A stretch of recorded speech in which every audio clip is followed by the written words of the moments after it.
Good morning, Brew Daily show. I'm Neal Freyman. And I'm Toby Howell. Today, the hottest new corporate job is storyteller. Then Ford's push into EVs is going worse than Neal trying to parallel park. It's Tuesday, December 16th. Let's ride.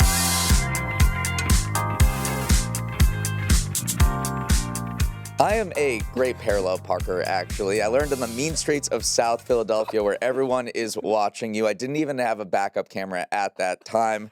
So I just want to clear the air there. I am a good parallel parker. But I don't want to talk about that. What I do want to talk about to start the show is Mariah Carey. The Queen of Christmas has made music history after her ubiquitous holiday bop, All I Want for Christmas Is You, notched 20 weeks at #1 on the Billboard Hot 100, the longest reign of any song in the chart's 67-year history. What's also remarkable is that this song didn't hit #1 for the first time until 2019, 25 years after it was released in 1994. Toby, I think it is extremely well-deserved. All I Want has got infectious energy, classic Christmas flourishes, an impeccable vocal, and enough complexity to keep you listening again and again. Musicologists have identified 13 different chords in the song, far more than the average pop track. Never heard it.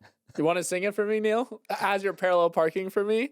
No, I think this is indicative of just the holiday music craze era that we are in right now, because I want you to pull out your phone right now and check the top 50 songs in the US on Spotify. 33 of them are Christmas related in some way, amongst stalwarts like Taylor Swift's Ophelia, Golden from K-pop Demon Hunters. It's a sea of Christmas songs right now. If you had done the same thing back in 2019, just around 15 Christmas songs would appear as of the start of December. So we all have a little bit of a case of the blue blaze right now. I think it's comfort music for us, as it goes a long way in times of, economic uncertainty, just putting on the old classics. You say it's just, you don't have to think about what to listen to. You just, hey, let's listen to the Christmas music. It's December right now. So it is fascinating, though, just how popular Christmas music has become even over the last decade. And now a word from our sponsor, Public. Neal, I got to talk to you about something. Toby, for the last time, I do not want to hear about your fantasy football team. No, it's Public. Before on Public, you could build a multi-asset portfolio of stocks, bonds, options, and crypto. But now, in addition to that, they have generated assets, which allow you to turn any idea into an investable index with AI. You can type in any prompt like AI-powered supply chain companies with positive free cash flow, or defense tech companies growing revenue 25% year over year. Okay, that's legitimately cool. So with generated assets, you can create investable indexes, kind of like ETFs, but they are your own ideas. Yep, completely customizable, just like my fantasy football lineup. Get started at public.com/morningbrew and earn an uncapped 1% bonus when you transfer your portfolio. That's public.com/morningbrew, paid for by Public Investing. Full disclosures and podcast description. If your Roomba looks a little gloomy today, maybe it's hiding in the closet and won't come out, it's because the company that makes it just went bankrupt. On Sunday night, Roomba maker iRobot filed for Chapter 11 and agreed to be taken over by its Chinese supplier. It's a disappointing chapter for a 35-year-old company that pioneered the way humans and robots interacted. When iRobot released the Roomba back in 2002, it made the average person feel like they were living in the Jetsons, a robot that vacuumed the house for us. Truly, this was the future that was promised. But other companies got hip to the game, and intense competition from Asia slowly ate away at the Roomba's profits. Then tariffs gobbled up all the rest, especially the 46% rate on Vietnam, where Roombas were made and then shipped to the US. iRobot was thrown a lifeline in 2022 when Amazon agreed to buy it for $1.7 billion. But that deal fell through following antitrust scrutiny from the US and the EU. The good news for Roomba owners, your robot vacuum won't immediately become a brick. iRobot says that despite the bankruptcy, it's business as usual. Your robots will continue to vacuum while you sit on the couch, and it expects no disruptions to operations. Toby, it's a small company, iRobot, but its story sits at the intersection of so many big forces: globalization, antitrust, AI, and robotics. I do just want to give iRobot its credit here. Roomba still is big. iRobot controls 42% of the US robo vacuum market. It's sort of like Kleenex. It's just when you talk about a little robot going around and cleaning your floor, most people just call it a Roomba inherently because it created the category to begin with. But you're right. Just so many things were piling up. This was not necessarily a surprise. Last year, the company said that we have a going concern. We're not sure if we're going to continue operating because of just all this competition, all these tariffs coming down the pipeline. It did have a momentary moment in the sun a few weeks ago, in the stock market, at least, because Trump in the Trump administration said that, hey, we're going to start prioritizing robotics. So shares of iRobot, literally probably because it has the name robot in its stock ticker, shot up 80%. It had its best one-day trade ever. And now it's unfortunately down 80% yesterday on news of its bankruptcy. A really interesting founding story, too, about iRobot. Is an old company. It dates back to the 90s. It was founded in 1990, actually, by 3 researchers at MIT. They had been studying the way insects move around. They'd been studying this all throughout the 80s and how they make very complex systems, and they translated that to robotics. And then in the late 90s and early 2000s, these robots were deployed with U.S. ground troops. They searched the World Trade Center after 9/11, and they monitored an oil spill in the Gulf of Mexico. So a lot of military industrial uses. And then in 2002, these guys said, okay, what if we actually made something for the consumer? So they released the Roomba in 2002. And since then, it's been a very successful product. It sold more than 50 million units, created the category.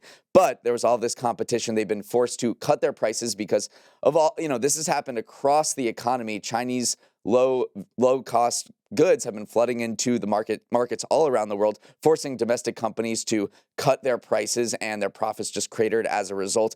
Pile on $23 million in tariffs, and this company needed to sell. And the big iconic part of iRobot's lore is this failed Amazon acquisition. A lot of people pointed to this saying like, hey, this is why antitrust concerns are not necessarily always a good thing, because now iRobot is owned by a Chinese supplier instead of, an American tech company. But some people did flood in the comments, say it was mostly actually European regulators that had an issue with this deal. They didn't want too many eyes and ears in your home because Amazon was making this push for the smart home. So they did end up cracking down on that deal. You can't tell the story of iRobot without telling the story of this failed Amazon acquisition that might have been the lifeline it needed. Maybe it was never going to be a success in the current environment with just all the competition out there, but you can't tell the story of iRobot without telling the story of this failed Amazon acquisition.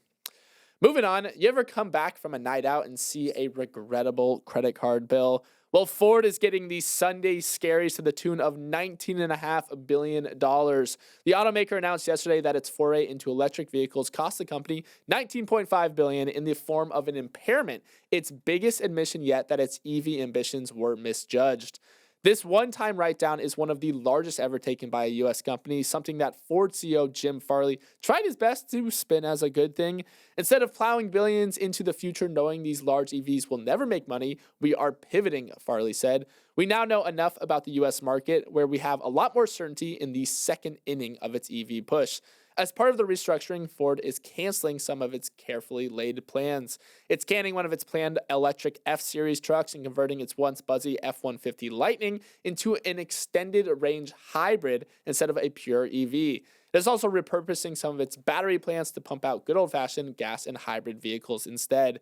The two-headed monster of regulatory changes and tepid consumer demand revealed cracks in its initial EV push, forcing the company to nail its second act, which will center on a cheaper $30,000 EV pickup that it hopes to sell by 2027. Neal Farley said, "This is now the core of our EV strategy in America. Speaking of lower-cost cars, we've got to land the plane. Never good when you have an auto CEO making plane metaphors." Well, this push into EVs by automakers was a worse bet than my Buccaneers -5 pick on Sunday. And I mean much worse. Ford was literally lighting $100 bills on fire for years. Go back to April 2024, which is the most recent data available.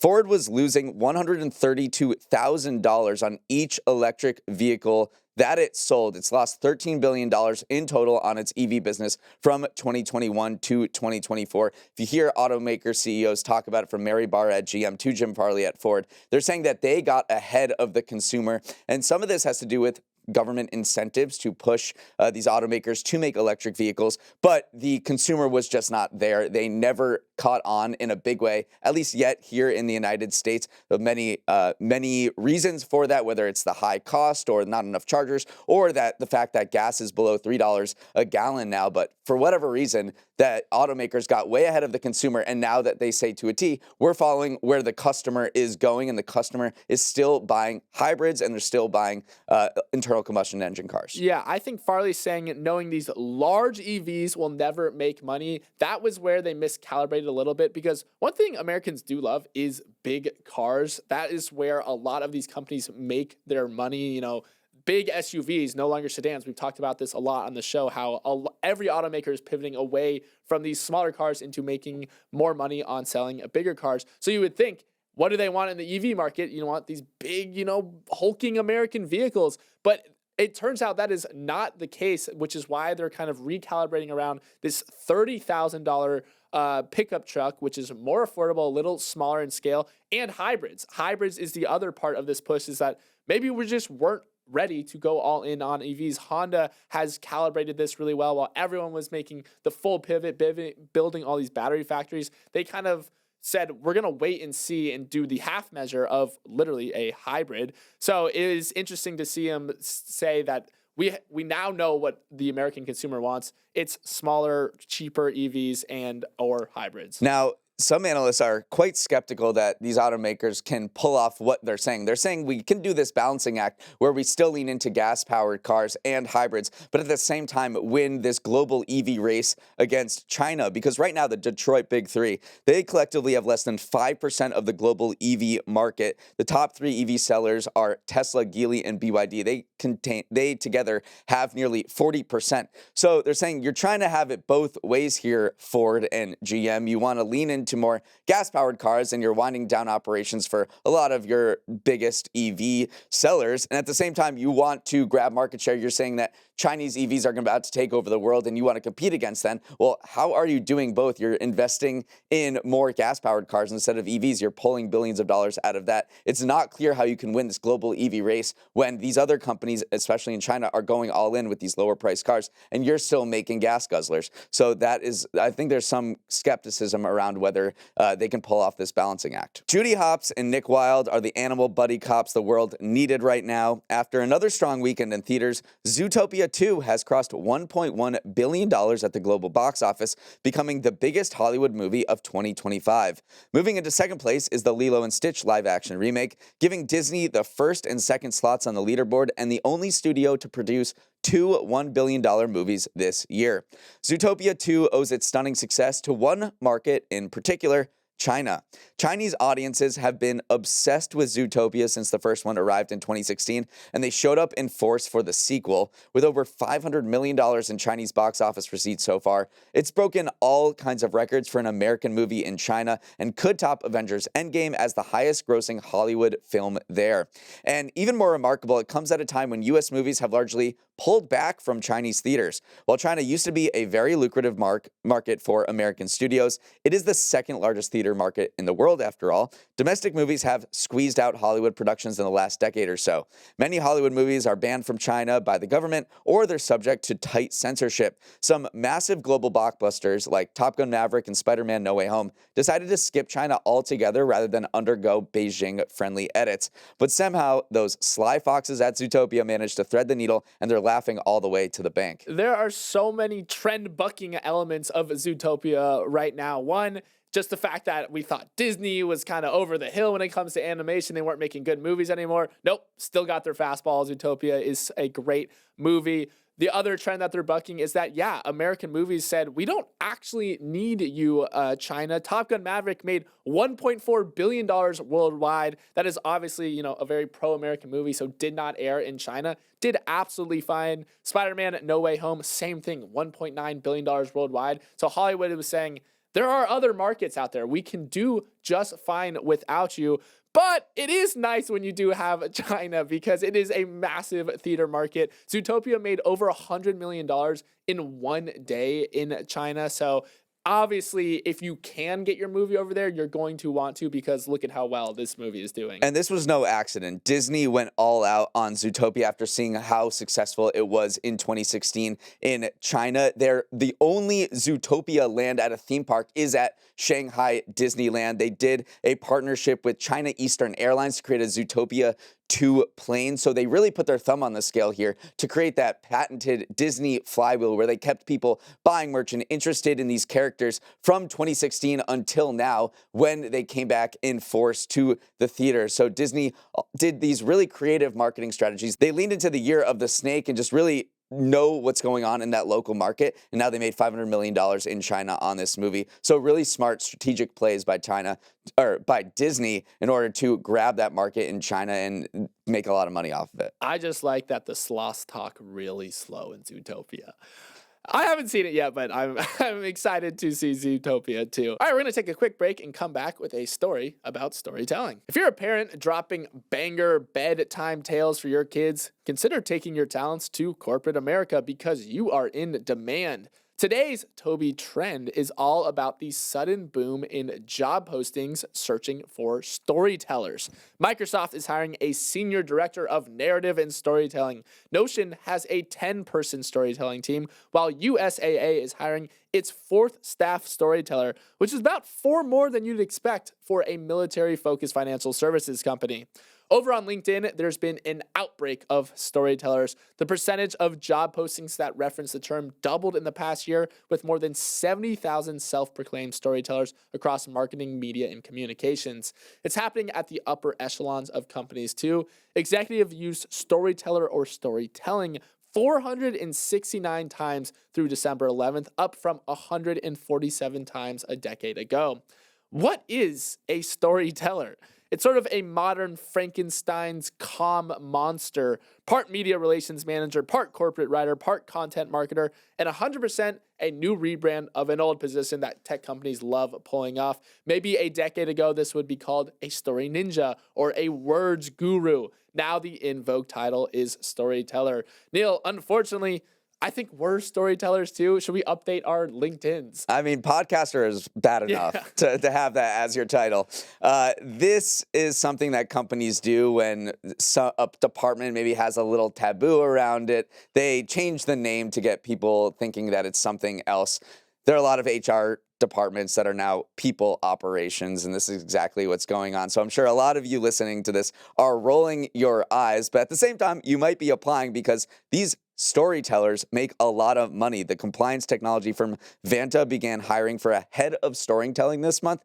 The salary is up to $274,000, which shows you how in demand or important communications are for big companies. There was a lot of eye rolling when it comes to this, as you said, but also there were some people saying this is justified because if you think of the Venn diagram of people who maybe get the tech of a compliance firm like Vanta, who get people and understand how to talk their language and also make complex things easy for people to understand. There is not a lot of people. That is an actually very unique and in-demand skill set right now, especially because there's just fewer journalists out there that you can go to and say, hey, tell my company's story. Now you got to take it into your own hands. You know, social media is where you have to tell your company's story. So I would say about 5 to 1. There was 5 people saying this is so ridiculous. Like, why do we rebrand these very normal comms positions into something like storyteller? But then the 1% was saying like,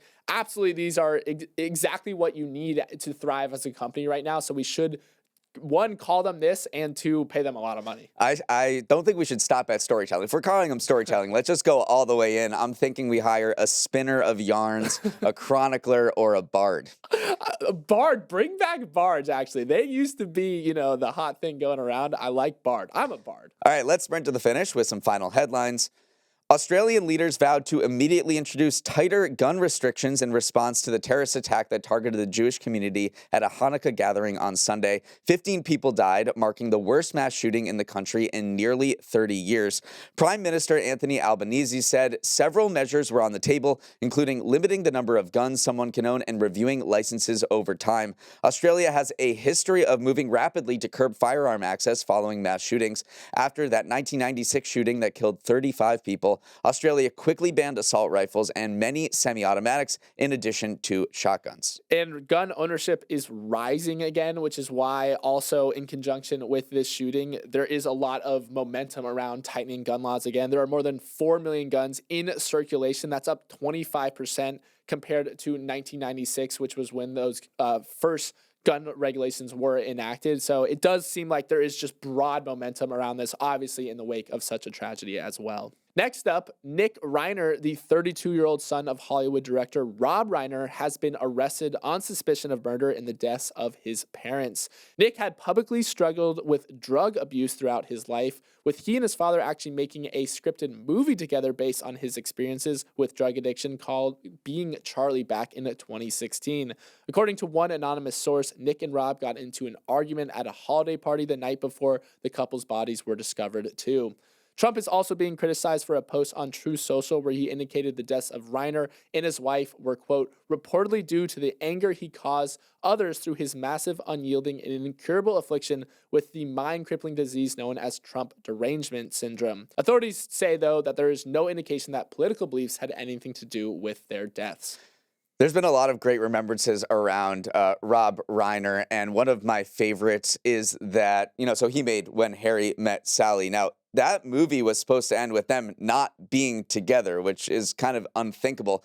But Reiner met Michelle Singer, his future wife, on the set of When Harry Met Sally, and he just fell so much in love that he changed the ending of When Harry Met Sally to them being together at the end. So I thought that was just very poignant. And others were sharing the fact that his movie history, his run in the 80s and 90s, was a hotter hand than Steph Curry going off from 3. From 1984, it was This Is Spinal Tap, The Sure Thing, Stand By Me, The Princess Bride, When Harry Met Sally, Misery, and A Few Good Men. So from 1984 to 1992, this guy had the hottest hand of any director in cinema history. And, there was just a lot of wonderful remembrances about him and his wife, his wife actually photographed Donald Trump for the cover of the Art of the Deal.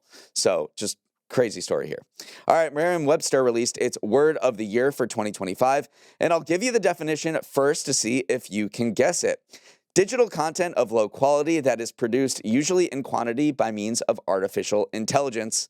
That's right, it's slop, the derogatory term given to the AI-generated media that's filled up our feeds this year.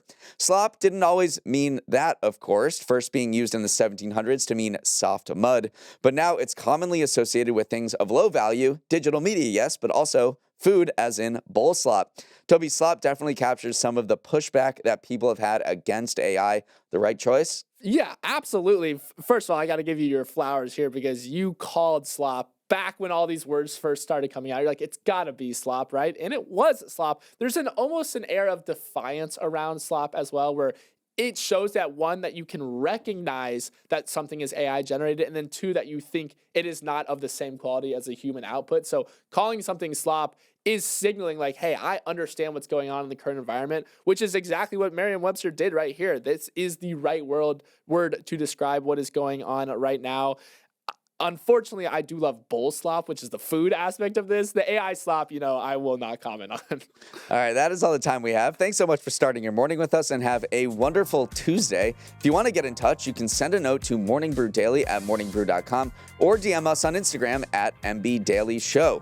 Let's roll the credits. Emily Milliron is our executive producer. Raymond Liu is our producer. Our associate producers are Olivia Graham and Olivia Lake. We are hiring a storyteller to replace hair and makeup. Devin Emery is our president, and our show is a production of Morning Brew. Great show today, Neal. Let's run it back tomorrow.